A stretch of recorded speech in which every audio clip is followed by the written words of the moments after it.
오늘 우리에게 주시는 하나님의 말씀은 요한복음 2장 1절에서 12절까지의 말씀입니다.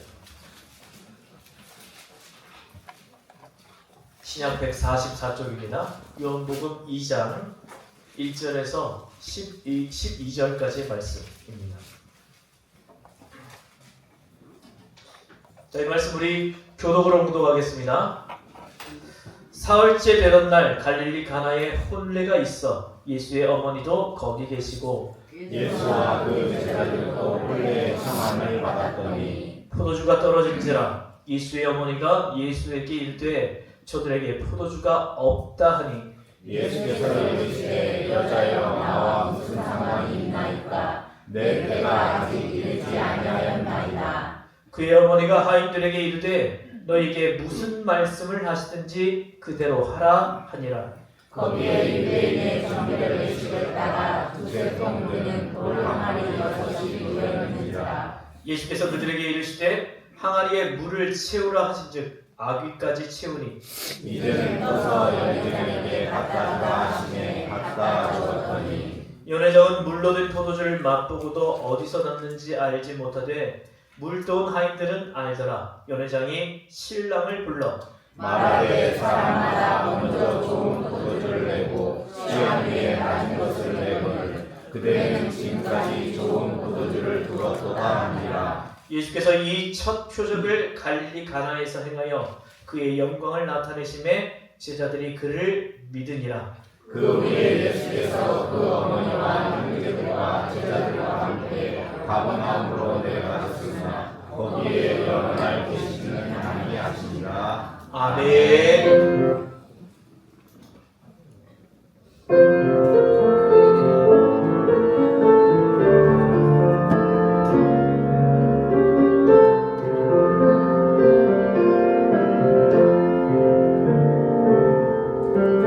이 말씀 따라 사는 동안 지치지 않게 하시고 이 말씀 따라 사는 동안 주님 따라 이루소서.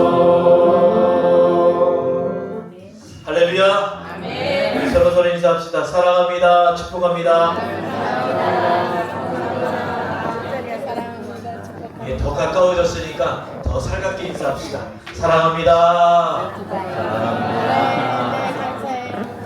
매주 만나요.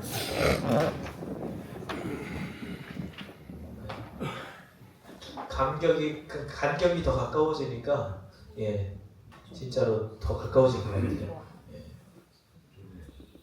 우리 못 보던 얼굴도 보고, 또 우리 강권사님은 겨울잠 자고 오셨고,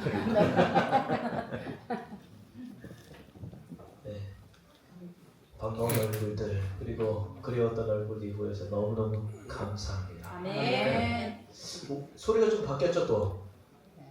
스피커를 바꿨습니다. 혹시 크지는 않으신가요? 괜찮아요? 교회 지정을 바꾸긴 했는데 혹시라도 이거 내가 하고 싶다 하시는 분들은 헌금하시는 걸 굳이 말리지는 않겠습니다. 자, 목회자의 사역 범위는 어디까지일까요? 일반적으로 요람에서 무덤까지라고 합니다. 어떤 분은 더 넓혀서 모태에서 천국까지라고 말하기도 합니다. 어머니 뱃속에서부터 천국 갈 때까지 목회자는 성도들을 위해서 사역을 하는 사람입니다. 근데 제가 아직까지 못 해본 게 있습니다. 뭐냐? 결혼식 예식주례를 못 해봤어요. 한 번도. 큰 교회 있을 때는 부목사를 못하고 예능교회 와서는 아직까지 결혼을 한 사람이 없네요. 결혼하시는 분들에게 제가 열과 성을 다해서 세상 말로는 제가 열과 성을 다해서 모시겠습니다. 이렇게 될 텐데 아직 기회가 없습니다.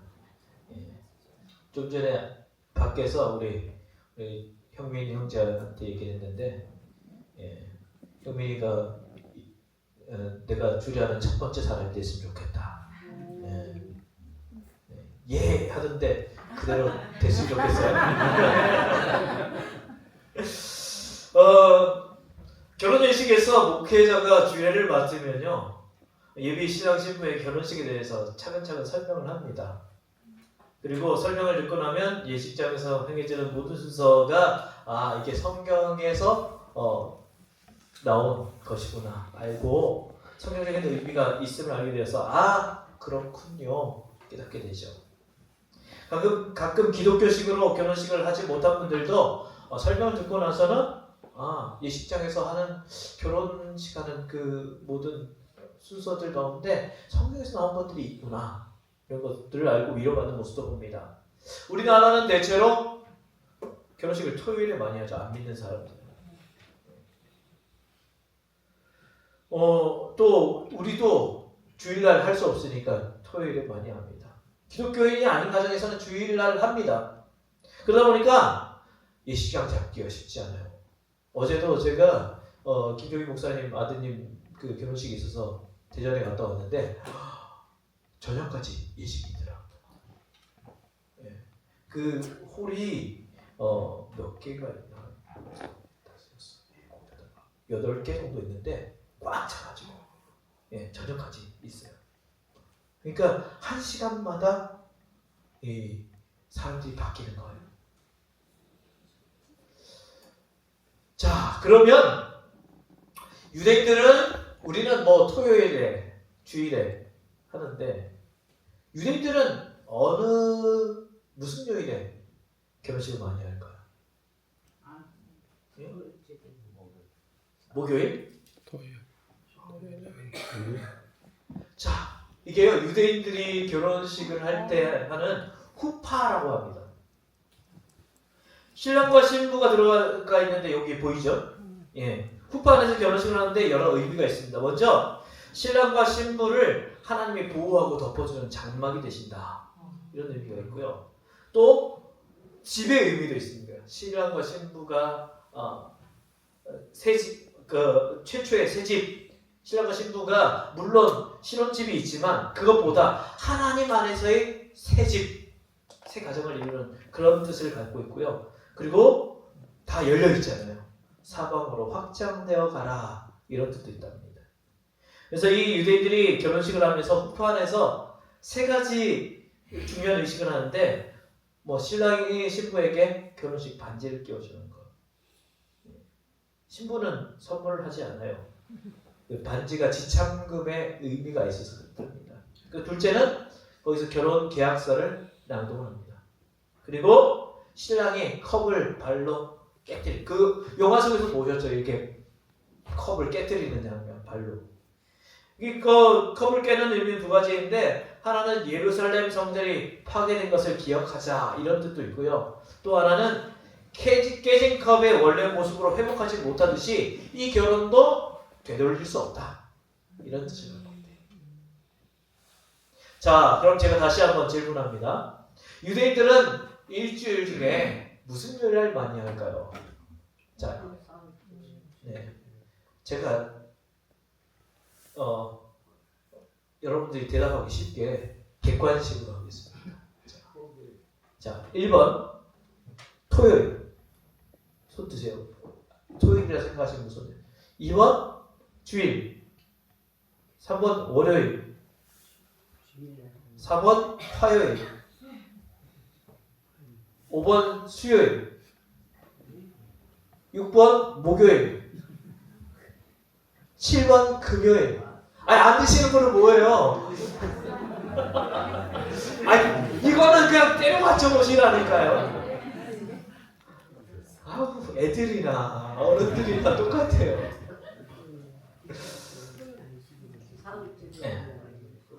유대인들은요 절대로 안식일에는 결혼하지 않습니다. 유대인들이 안식일은 토요일이에요. 토요일 그리고 주일날은 안 해요.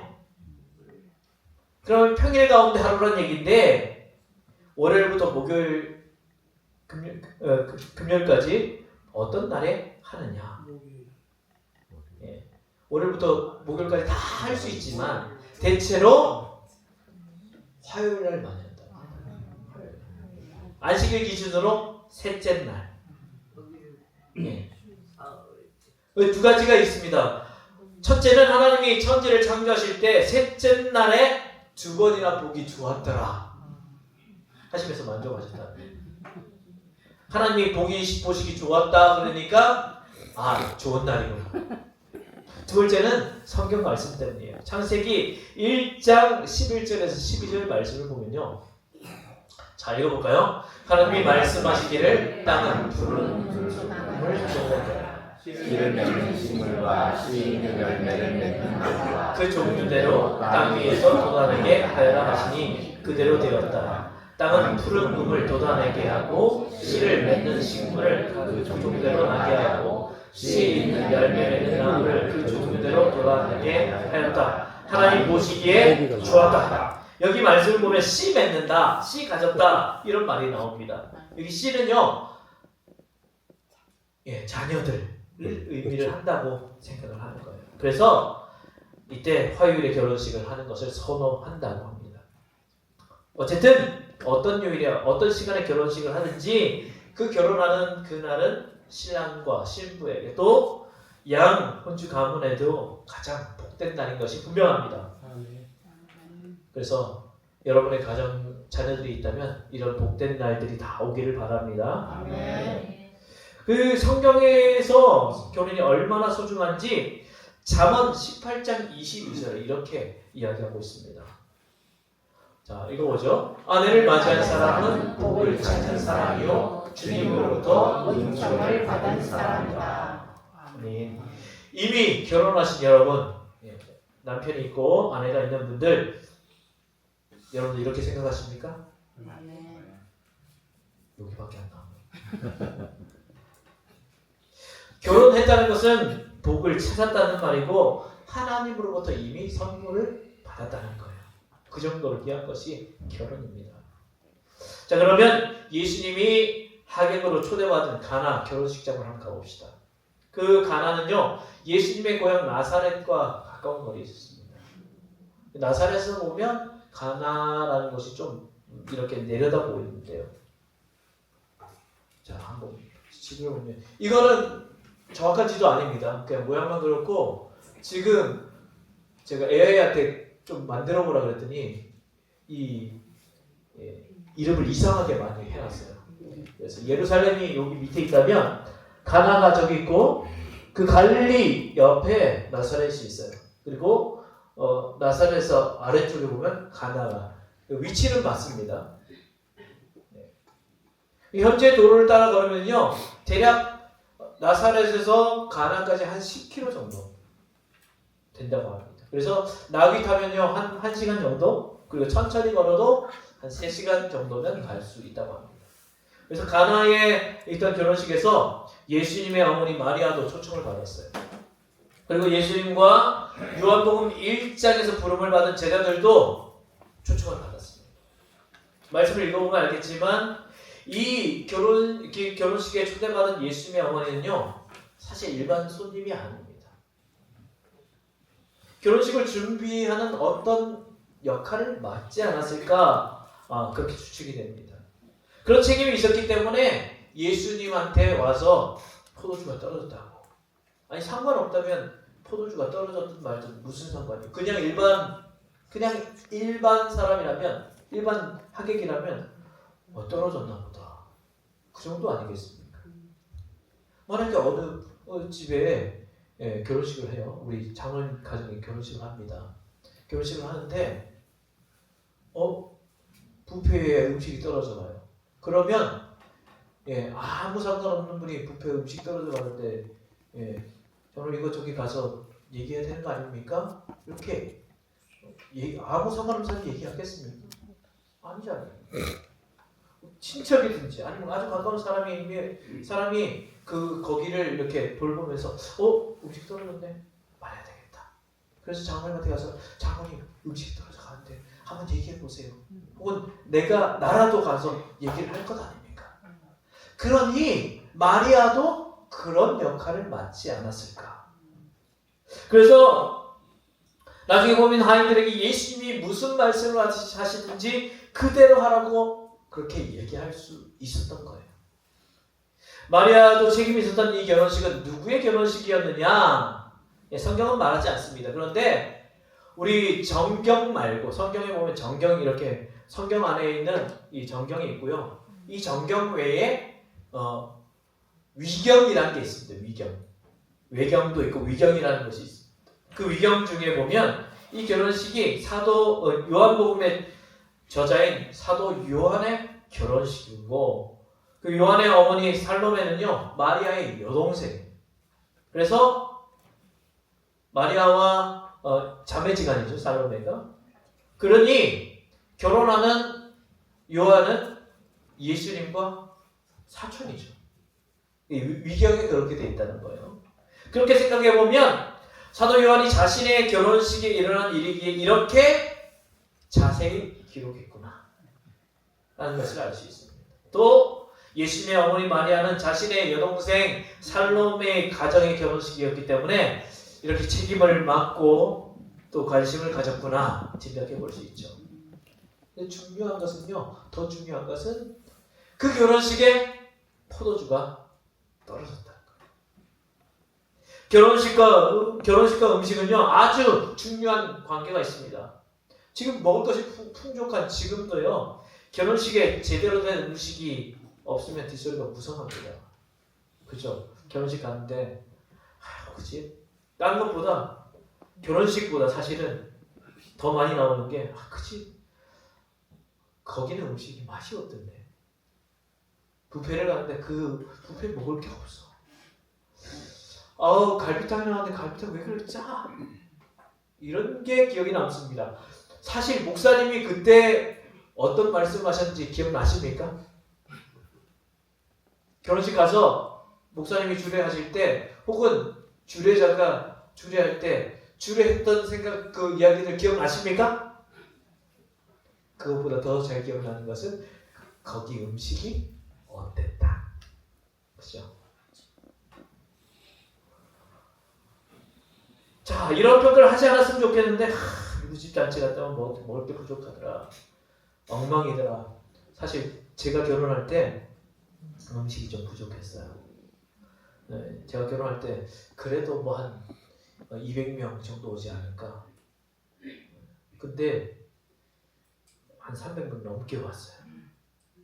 그래가지고 음식이 부족해서 저희는 믿음이 없어서 그때는 믿음이 없어서 한 150인분만 준비하면 되지 않을까. 거기 업체에서도 150인분 가격을 내면 200명분을 준비해 주겠다고 그랬거든요.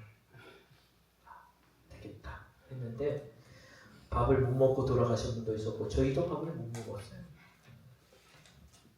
그랬더니 지금도 어르신들이 그때 밥 못 먹었다고 그렇게 얘기를 하셔요. 그래서 결혼식에서 혼주가 제일 신경 쓰는 것이 음식입니다. 그래서 힘에 겨워도 좀 비싼 음식을 대접하려고 하죠. 예수님 당시의 결혼식은요 보통 일주일 동안 벌어집니다. 그러니까 화요일날 시작을 한다면 안식일 되기 전까지 하는 거예요. 어떤 가정은요 2주 동안 합니다. 어떻게 하냐면 하다가 안식일 날 되면 그때는 이제 예배 드리고 오고 그다음 끝나면 또 와가지고 또 잔치를 하는 거예요. 그러니까 결혼식을 하는 가정에서는요 초청한 사람을 계산해서 결혼식이 마칠 때까지 그 기간이 끝날 때까지 충분한 음식을 준비하는 겁니다. 주식은 양고기, 음료는 포도주. 손님 대접하는 일을 천사 대접하는 것으로 여겼던 중동 지역에서 결혼식 하는데 음식이 떨어졌다? 이거는 완전히 체면이 깎이는 일이고 결혼식 축하하려고 온 사람들에게 가장과 가문의 수치가 되는 일이고 음식이 떨어졌다는 말은 이제 우리 더 이상 당신들 섬길 수 없으니까 이제 돌아가시오. 그런 얘기로 들립니다. 결례 중에 결례인 거죠. 그런데 예수님의 어머니와 예수님이 초청받은 이 잔치에 뭐 음식 얘기는 없으니까 아직 양고기는 많았던 것 같아요. 그런데 포도주가 떨어졌어요. 모르겠습니다. 계산을 잘못했는지 아니면 초청받은 사람 외에 다른 사람도 와서 그런지 모르겠습니다. 어쨌든 포도주가 떨어졌으니까 이 상당한 책임을 맡고 있던 마리아는 다른 사람 찾지 않고 예수님을 찾습니다. 그리고 저들에게 포도주가 없다라고 말씀합니다. 여러분, 마리아는 포도주가 떨어졌는데 왜 예수님에게 저들에게 포도주가 없다라고 말씀하셨을까? 예수님을 마리아가 가장 잘 알고 있었기 때문이에요. 자, 예수님을 성령으로 잉태한 사람 누구예요? 마리아예요. 도저히 일어날 수 없는 일이 자기 자신에게 일어난 거예요. 그리고 그 일어난 일로 인해서 태어난 분이 바로 예수님이에요. 그러니 이분이 그냥 보통 인물은 아니다. 하나님께서 주셨다라는 것을 분명히 알고 있었던 거죠. 또 출생할 때 목자들과 동방박사들의 방문도 받았잖아요. 그냥 아무도 아닌데 왔겠습니까? 12살 때는요, 예루살렘 성전에서 랍비들과 토론하는 것도 보았습니다. 보통이 아니죠. 그 18년 살면서 예수님의 일거수일투족을 다 보신 분이 바로 마리아예요. 전설에 의하면 예수님이 어린아이였을 때 사람들이 피곤하고 지치고 더위에 시달려서 힘들 때 사람들은 가서 마리아의 아기를 보자, 예수를 보자 라고 말했다고 합니다. 그래서 와서 예수님을 본 순간 그들의 모든 고통이 사라졌다. 그래서 예수님을 아는 사람들은 어려움이 닥칠 때마다 본능적으로 예수님을 찾아갔다. 이런 전설이 있습니다. 지금 마리아가 포도주가 떨어졌는데 예수님을 찾았고 저들에게 포도주가 없다고 말합니다. 어머니 부탁을 받은 예수님의 답변이 4절에 나옵니다. 우리 4절 한번 볼까요? 자, 읽어봅시다. 여자여, 나와 무슨 상관이 있나이까? 내 때가 아직 이르지 아니하였나이다. 여기 여자여라고 부르는 말은요, 우리가 생각하는 그런 말로 생각하면 안 됩니다. 아이고 이 여자야 이런 말투가 아닙니다. 여기서 이 여자여라고 부르는 말은요, 황후를 부르는 칭호. 그 당시에는요, 그렇게 여성을 높일 때 혹은 주변 어머니를 높일 때 쓰는 말입니다. 물론 자식이 어머니에게 그렇게 부르지 않는데 지금 예수님은 자식으로서가 아니라 이제 공생의 사역을 시작한 하나님의 아들이 구원이 필요한 어머니 마리아에게 여자여라고 부르는 겁니다. 그리고 나와 무슨 상관이 있나이까? 내 때가 아직 이르지 아니하였나이다. 이 말은요, 아니 여자야 나 아직 준비 안 됐어 이런 말이 아닙니다. 화를 내거나 짜증내는 말이 아니라 이런 말이에요. 걱정 마세요. 어머님은 지금 사건의 과정을 아직 전혀 이해하지 못하시는군요. 저에게 맡기십시오. 그러면 제 방법으로 그를 수습하겠습니다. 자, 마리아도 그렇게 이해했기 때문에 예수님의 말씀을 듣고 섭섭해하지 않은 겁니다. 안 그러면 여자야 이게 나와 무슨 상관이 있나이까? 아직 멀었습니다. 마리아가 삐져가지고 나한테 그렇게 얘기를 해. 그랬겠죠. 그런데 성경에서 전혀 섭섭하다는 얘기도 하지 않고 오히려 하인들에게 예수님이 무슨 말씀을 하시는지 순종하라 말합니다. 그리고 예수님은 하인들에게 정결 예식을 위해서 사용하는 돌 항아리에 물을 채우라고 말씀합니다. 자, 이 그림 여기가 가나 호린잔치 기념교회예요. 그 지하에 가면 그 집 터 위에다가 이렇게 교회를 지은 겁니다. 그래서 여기 이렇게 이렇게 돌 항아리가 있고요. 그 중에 돌 항아리만 이게 모르겠습니다. 이게 이제 돌로 만든 항아리라 그러고 당시에 뭐 물을 뜨는 항아리 이렇게 생긴 항아리도 있다. 그런데 기념교회에 있는 그 항아리는 이렇게 안에 들어있는 요 모양이라고 그래요. 자, 이렇게 정결 예식을 행할 때 사용하는 물을 담아놓은 돌 항아리인데 당시 유대인은요 2가지 목적을 위해서 항상 물이 필요했습니다. 첫째는 그 집에 들어오는 사람의 발을 씻어주기 위해서 물이 필요했어요. 그 사람들은요 샌들을 신고 다닙니다. 그리고 건조한 지역이잖아요. 그러면 샌들 신고 왜 모래를 한번 다녀보세요. 그러면 온통 발에 먼지 투성이가 되잖아요. 그러면 그 사람들 집에 들어오면 발을 씻어줘야 돼요. 항상 들어오면 발을 씻어줍니다. 그리고 둘째는요 손을 씻기 위해서 물이 필요했습니다. 질병 예방을 위해서 손을 자주 깨끗하게 씻으라고 강조하지만 이 사람들은 율법에 식사하기 전에는 항상 손을 씻어야 됩니다. 손을 씻는 방법은 첫 번째 손을 위로 들고 물을 부어서 물이 손목으로 흘러내리면요 이제 두 번째는 손을 아래로 낮추고 물을 부고 그 물은 손목에서부터 손가락 사이로 이렇게 흘러내립니다.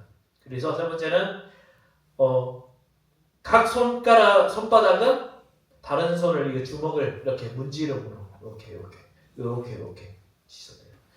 처럼 이렇게 받아서 이렇게 씻고 이렇게 씻어야 합니다. 이게 식사 전 그리고 식사 중간에도 어떤 일을 할 때에도 그렇게 깨끗하게 씻는다라고 합니다.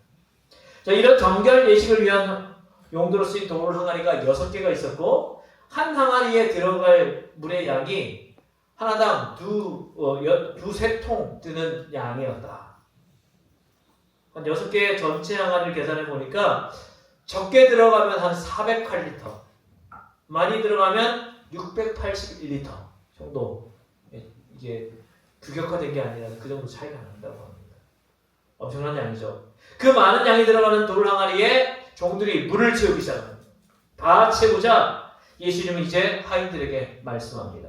이제는 떠서 연회장에게 갖다 주라. 연회장은 잔치의 음식을 총괄하고 또 예식의 일체를 주관하는 사람입니다. 그 연회장에게 가서 떠서 갖다 주라는 거예요. 하인이 물을 다 채우고 연회장에게 갖다 주라 말씀하는 사이에 물이 포도주로 변한 거예요. 아직 아무것도 모르던 연회장은 하인이 가져다 준 물로 된 포도주를 맛보고 최상의 포도주다 칭찬하면서 왜 이 집은 딴 집은 나쁜 포도주를 좋은 포도주를 먼저 줘서 좀 취하게 되면 그 다음에 대충 좀 질 낮은 포도주를 줘서 뭐 이왕 취한 거 그냥 맛도 모르고 계속 먹게 하자 이렇게 하는데 이 집은 처음 나온 포도주보다 왜 뒤늦게 나온 포도주 이렇게 좋은 포도주.